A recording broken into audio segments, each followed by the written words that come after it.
Happy birthday to you. Happy birthday to you.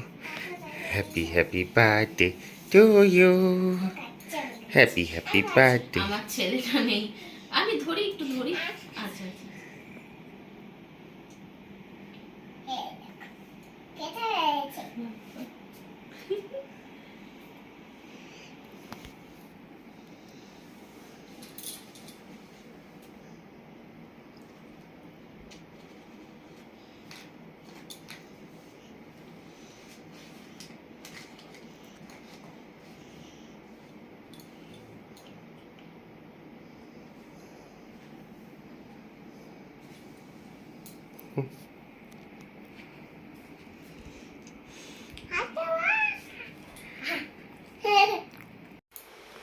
এটা হলো রাতের সেলিব্রেশন।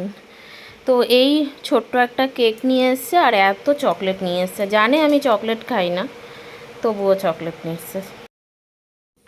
শুভ সকাল বন্ধুরা, কেমন আছো তোমরা? আশা করি তোমরা সবাই বিন্দাস আছো, আমিও বিন্দাস আছি। তো সকালবেলা দেখো ঘর গোছানোর কাজে লেগে গেছি। আজ হচ্ছে শুক্রবার 19শে জুলাই, আর আজ হচ্ছে আমার জন্মদিন। যে দিনটা আমার মা আমাকে উপহার দিয়েছেন। আমার মা না থাকলে আমি এত সুন্দর একটা দিন দেখতে পারতাম না। তো সেই ভিডিওটাই আজকে তোমাদের সাথে শেয়ার করব। তবে একা একা কি আর জন্মদিন ভালো লাগে বলো? সবাই থাকলে নয় একটু ভালো লাগে। বিশেষ করে আমার দুই সন্তান যদি কাছে থাকে ব্যাস, আর আমার কাউকে দরকার লাগে না। আমার ছেলেটাকে বড্ড মিস করছি। বাচ্চারা তো অত বোঝে না, বাচ্চারা হচ্ছে একটা অনুষ্ঠান লাগে তাদের, ব্যাস তাহলেই হলো, তাহলেই আনন্দ করবে। তো আমার জন্মদিন হোক, ওর বাবার জন্মদিন হোক, ছেলে মেয়ে দুটো খুব আনন্দ করে। তো ওরা না থাকলে কি আর কোনো রকম মজা হয় বলো? তো মজা কিছুই না। রাজীব তো সকালবেলা বেরিয়ে গেছে ডিউটিতে, বলছিল ছুটি নেবে। আমি বলছি কোনো দরকার নেই ছুটি ফুটি নেওয়ার, কেননা এই দিনটা সেই দিনের মতো না। তো বিকালবেলা এসে হয়তো বেরোবে, বলে গেল যে বিকালবেলা কিন্তু একটুখানি বেরোবো। কোথায় যাবে জানি না, তবে বেরোবে বলে গেল। আর ওদিকে রান্নাটা আমি চাপিয়ে দিয়েছি। সকালবেলা ঘুম থেকে উঠেই আগে ঠাকুরটা পরিষ্কার করলাম, কেননা ঠাকুর পুজো দেওয়া হচ্ছে না, ভালো লাগে ঘরে থেকে পুজো দেওয়া হবে না, যার জন্য ঠাকুরটাকে করে নিয়ে রান্নাটা চাপিয়ে ট্রলিগুলো একটু গুছিয়ে নিচ্ছি।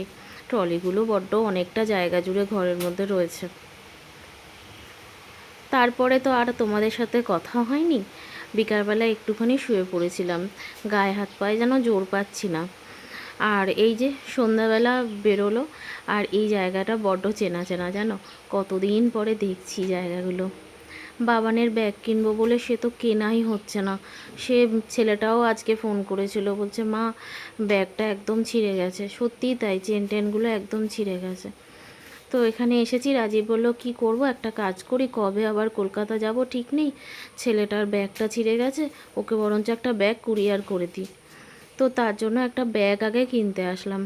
ব্যাগটা কিনে ওকে রবিবার হোক বা সোমবার হোক কুরিয়ার করে দেওয়া হবে। স্কুলে কথা বলা হয়েছে, বলল হ্যাঁ কোনো অসুবিধা নেই।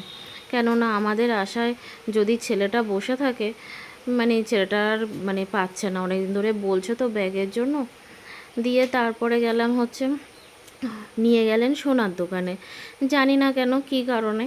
তো যাওয়ার পরে আমাকে বলছে তুমি অনেকদিন ধরে বলছিলে না যে ওটা জিনিসটা কিনে দাও, ওই জিনিসটা কিনে দাও, তো চলো আজকে তোমাকে কিনে দেবো।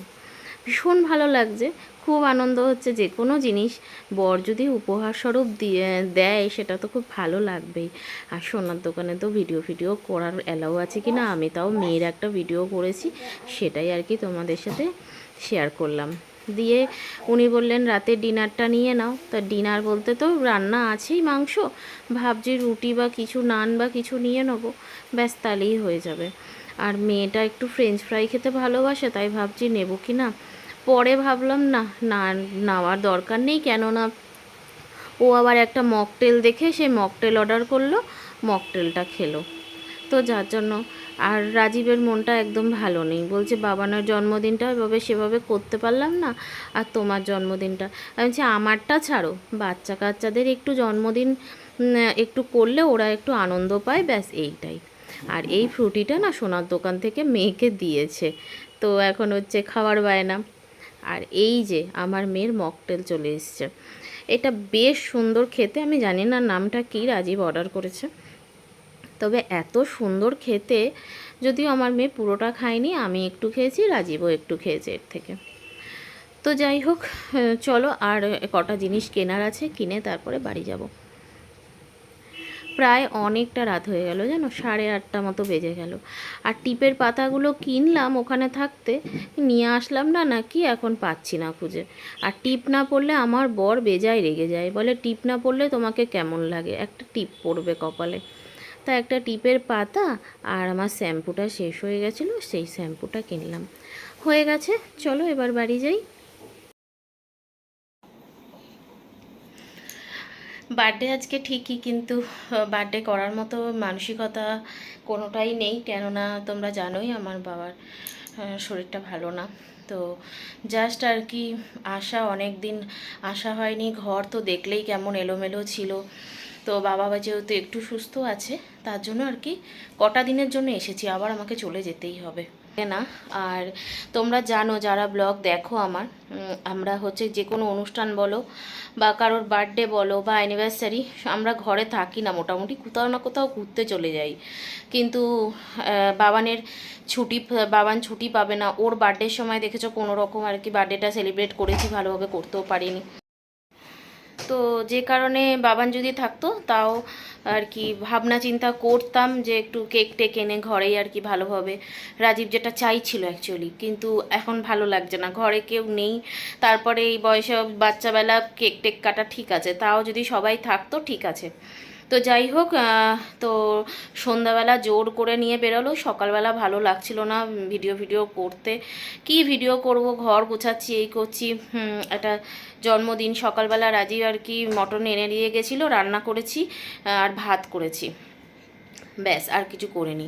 এবার বিকালবেলা এসেছে, এসে বলছে চলো একটু বেরোই, তাই বেরিয়েছিলাম। রাখো রাখো। তো একটু বেরিয়েছিলাম, ও আমাকে একটা গিফট করলো, আবার আমিও ওকে একটা গিফট করেছি। ব্যাপারটা হচ্ছে ওর বার্থডেতে তো কিচ্ছু ওকে দিতে পারিনি, আর ও মুখ ফুটে বলেও না যে এটা নেবো বা কিছু। তো ওকে জিজ্ঞাসা করি তোমার কি লাগবে বলো, সেটাই আর কি দিলে ভালো হয়। আর ওকে ছাড়া মানে ওকে ছাড়া যে ওকে কিছু সারপ্রাইজ দেবো সেটাও সম্ভব হয় না, কেননা ওর পছন্দ হবে কি না এটা হচ্ছে মেন প্রশ্ন। তো যাই হোক, গেছিলাম একটু সোনার দোকানে, যা ওই নিয়ে গেছিলো আমাকে, আসলে একটা জিনিস অনেক ধরেই ইচ্ছা ছিল করার, তো তার জন্য আর কি নিয়ে গেছিলো, নিয়ে পছন্দ মতো একটা নিয়েছি আমি। আর ওকেও অনেকদিন ধরে ওর একটা এই জিনিস ইচ্ছা ছিল, সেটাও ওর হয়েছে, ওকে আমি দিয়েছি। যাই হোক চলো তোমাদেরকে দেখাই যে ও আমাকে কি গিফট করলো। দাঁড়াও, এই যে ও আমাকে এই পলা আংটিটা দিল, অনেকদিন ধরেই ইচ্ছা ছিল একটা পলা আংটির। তো এই যে বেশ সুন্দর লাগলো আমার ডিজাইনটা, এটা নিলাম। আর ওকে আমি এটা দিলাম হাতের ব্রেসলেট, সোনার রয়েছে কিন্তু সোনারটা পরবে না, এই রকমই রূপোর পরবে, তো তার জন্য আর কি। আর ও হাতে পড়েছে তো বেশ ভালো লাগছিল জানো তো জিনিসটা, সাদার মধ্যে ভালোভাবে বুঝতে পারছো না, দাঁড়াও এটার উপরে দেখাই।